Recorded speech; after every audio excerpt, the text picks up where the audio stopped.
Seriously, you're so useless, even though you're old. Lifting her beautiful willow eyebrows, my boss Catherine glares at me. Being lectured by a boss in her 20s is tough for a man in his 40s. I'm sorry, I'll redo it. Me, Ryan, holding the document with the air pointed out, bowed my head to her.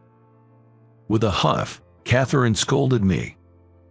Being a contract worker in your 40s is questionable enough for a man, but making repeated mistakes, what are you thinking?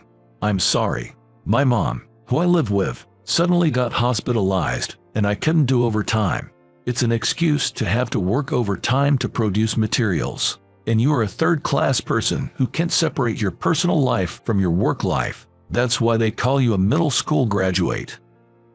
Some employees chuckled in response to her words. But that's harsh. My father collapsed when I was in middle school. He had a stroke suddenly at work and was taken to the hospital, but he passed away soon after. My mother said, I have enough savings to send you through high school, so go ahead and study. But I didn't. I disliked studying, but more than that, I didn't want to trouble my mother. I started working at a small auto parts factory. It was good that I worked there for many years, but last year, due to the recession, the factory went bankrupt. So, I reluctantly joined my current company as a contract worker. But I was not accustomed to using a computer, so the paperwork was very difficult for me. Even changing the font size was a struggle. And above all, my biggest challenge at this workplace is my boss, Catherine. Being targeted by Catherine. You're having a tough time, huh? No, I'm used to it now. Encouraged by Mike, a full-time employee, I forced a wry smile. Mike, over 50, is a regular employee and also my mentor. I was supposed to become the section chief, you know, but President Johnson forced his way. Oh, I heard the rumor. Catherine got in through connections, right? Exactly. She's President Johnson's niece. It's too weird for such a harsh young woman to become a section chief within a few years of joining, don't you think? What can I say? I muttered vaguely, but inwardly, I thought that might be the case. It's not just me. Catherine is known for being tough on her subordinates. The gossip hits the nail on the head. She probably knows she lacks the skills and is taking out her irritation on the employees. I secretly think so. What are you talking about? Just then, unfortunately, Catherine came over while we were talking, snapping me back to reality. No, it's nothing. Oh, I know. You must have been gossiping about me. You were probably talking about my connections again anyway. Catherine snorted and glared at us sharply. No, that's not what we were talking about. Mike tried to offer a polite smile, but Catherine kept glaring at us without moving. Both of you, an extra hour of overtime. Got it. Yes. I've mentioned that I can't do overtime. Isn't your mother hospitalized? The nurses are there to look after her, so you don't need to assist, right? Her words sparked anger in me. I don't want her meddling in my mom's affairs. Plus, I've told them that I can't do overtime. Acting all high and mighty, what's her deal? But I swallowed the rising emotion and, looking down, said to her, Understood. That's better. She snorted at me and walked away. Man, seriously, what's her deal? Mike, I'm fine, really.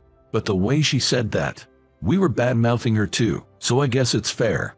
While shaking with anger, Mike tried to smile, and I quietly lifted my head. That's right. I can't let myself be beaten by the bullying of such a young girl. I can't quit my job now, not just for my mom. My mom had collapsed a few months ago. The doctor said it was due to overwork. Years of restraining herself suddenly took their toll on her. Well, that's what happened today. Sorry, I come to visit and all I do is complain. No, it shows you're working hard. Just let it all out. Visiting me at the hospital, my mom always had kind words for me. To avoid worrying her, I absolutely can't quit my job. I don't have time to listen to the snide remarks of a 20-something girl. Let those who want to talk, talk. By the way, about Emily in the next room. The girl you've taken a liking to, right? Lately, her sister's been too busy to visit. She seems lonely. I'm a bit concerned. Mind if I go check on her? Is it okay if I join you? Yes, of course. Emily is a high school girl hospitalized in this hospital. Bored, my mom had met her in the hospital hallway, and they quickly hit it off. Emily is really honest and adorable, but it's tough for her. Her parents are ill. Well, she's having a hard time. As we walked down the hallway, my mom told me about Emily. And we arrived in front of her room. Emily, how are you? Oh, hi, my sister just came to visit. Oh, is that Susan? Thank you for always taking care of my sister. Hearing that voice, I was startled. It was a voice I recognized. But surely not. Catherine. We looked at each other, our eyes wide with shock.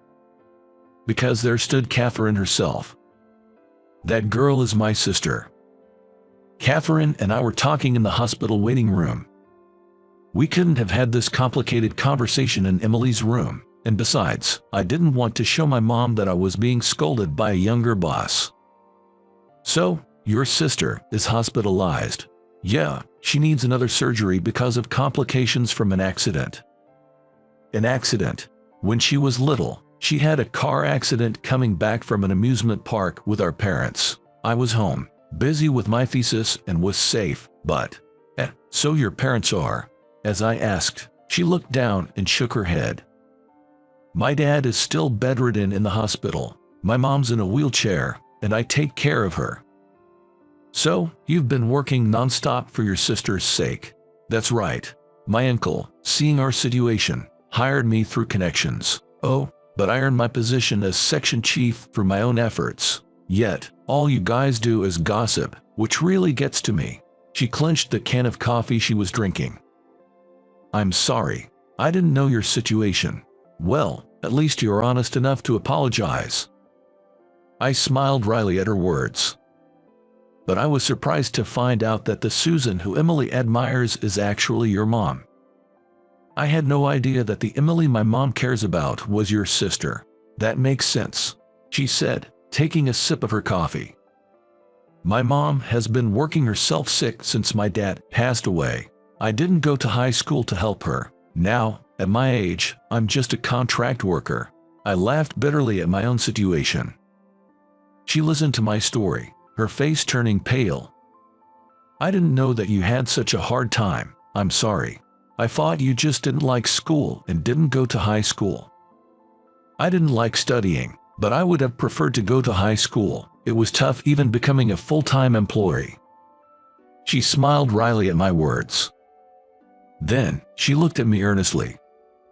I've always been frustrated by the gossip and took it out on you guys. Even though I've worked hard and got promoted, everyone just says it's all connections. I felt like no one acknowledged my effort. But I'll stop now. There are probably many like you, Ryan, struggling in ways we don't see. Everyone's so busy they tend to only see the worst in others. Maybe you're right. After our conversation, my view of Catherine changed completely. She must have been desperate to protect her family. With her father in a coma after a car accident, her mother in a wheelchair, and her sister needing surgery for complications, Catherine's life must be incredibly tough. I couldn't even begin to imagine. And yet, she worked hard and became a section chief. Catherine might be an amazing person. I felt a bit ashamed. I hadn't been doing overtime because of my mom's illness, relying on being a contract worker, maybe even avoiding working hard. She must have been tirelessly pushing forward despite her difficulties.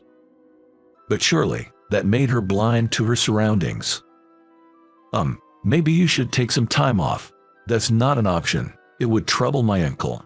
He hired me out of kindness.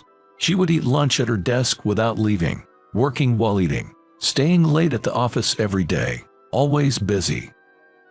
No, maybe Mr. Johnson wants you to rely on him a bit more. Why do you say that? Since I'm closer in age to Mr. Johnson, if I were him, I'd want you to depend on me more. I shared my thoughts. Then she cheerfully said, you know, advice from someone older does carry a different weight. Ah, you're back to your usual self, Catherine. Oh, really? Was I off before? Yes. You seemed down earlier. Well, I was upset with myself for blaming someone in the same situation. It's understandable I'd feel that way. She smiled sadly at my words. But you've reflected on it now, right? If only reflection could make everything okay. Don't worry, being aware of oneself is important, I said, smiling at her. Somehow, that makes sense to me. Just the wisdom of life experience. We looked at each other and laughed. I had always thought of her as overly assertive and tough, but maybe a woman needs to be that clear-cut to grab a position in her 20s. And perhaps that stubbornness was necessary to overcome her difficult life. From that day on, Catherine changed remarkably. In what way, you ask? Hey Ryan, there's a mistake in this document. I'm sorry. I've corrected it for you, so be careful next time. Thank you. While she still pointed out mistakes firmly, she began to offer subtle support. Man, what's up with Catherine lately? Mike asked me, looking concerned. Who knows, something must have happened, I said, smiling at him. And there was a change in me too. Hey, have you thought about attending an online university? But I haven't studied for over 20 years. That's exactly why you should do it. It's never too late to start. You're right. Thank you for the advice. Each time I visited my mom's hospital, I ended up talking with Catherine, who was visiting her sister Emily. I took your advice and leaned on my uncle a bit, and he said I could use my paid leave next week. That's great to hear, and I'm a bit happy you took my advice, Catherine. Don't get it twisted. I only listened because you're more experienced in life. Is that so? I said with a wry smile, finding her suddenly resembling a normal girl in her 20s. At that time, I couldn't imagine she would become my life partner. Hey, about tomorrow, after dropping off Mom at the daycare, could you deliver some pajamas to my dad's hospital? Sure, I'll do that, and I'll pick up Emily from her part-time job too. Thanks. Then I'll go get mother-in-law's medication. From then on, Catherine and I began seeing each other not just at work, but also at the hospital, growing closer as we talked more. After I graduated from an online university and changed jobs, I secured a full-time position. Last year, we bought a house and now live together with her sister. My mom was thrilled to suddenly have 2 daughters. Catherine has become much calmer now, with a kinder smile. Sometimes I miss her old fiery spirit. Next year, we're going to have our wedding.